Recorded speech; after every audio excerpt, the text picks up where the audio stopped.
இப்போ அப்படி என்ன அசிங்கமாக பண்ணிட்டாங்க சொல்லுங்கள். ஓ, உங்கள் பொண்டாட்டியோட கையை பிடிச்சி இழுத்துட்டாங்களா? அது யாருப்பா இழுத்தது? இப்பான் ப்ரோ, நீங்கள் எதுக்கு ப்ரோ வந்திருக்கீங்க? ஓ, கொடுக்க தான் வந்திருக்கீங்க, ஆனால் காரில் வந்திருக்கீங்க அதுதானே?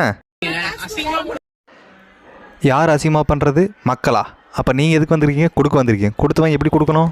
காரை விட்டு கீழே இறங்கி கொடுக்கணும். என்கிட்ட கார் இருக்குதுடான்னு சொல்லி எல்லாருக்கும் காட்டக்கூடாது. நம்ம பாராக்கா சொன்ன மாதிரி தான், புது பணக்காரங்களாம் இப்படி தான் இருப்பாங்களோ அப்படின்னு சொல்லி எல்லாரையும் யோசிக்க வச்சுச்சு. ரெட்டன் தாத்தா இருக்காரா, ரெட்டன் தாத்தா, அவர் பார்த்தீங்கன்னா எல்லா விஷயம் செய்வாராம், ஆனால் யாருக்குமே தெரியாத மாதிரி தான் செய்வாராம். அவர் செஞ்சது கால் தூசி கூட நீ செஞ்சுருக்க மாட்டாடா. I am sorry. அவரோட இவரை கம்பேர் பண்ணதுக்கு ரொம்ப ரொம்ப சாரி. ஓகே, ஆக்சுவலாக அந்த வீடியோ கீழே நம்ம ஆளுங்களாம் என்னென்ன கமெண்ட் பண்ணிக்கிறாங்கன்னு சொல்லிட்டு ஒன் பை ஒன்னாக பார்த்தலாம்.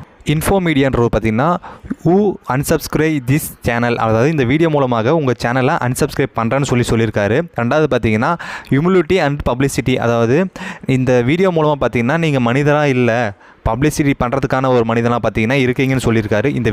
மக்களே, இந்த வீடியோ மூலமாக உங்கள் மனம் புண்பட்டு இருந்தால் என்னை மன்னித்து விடுங்கள்.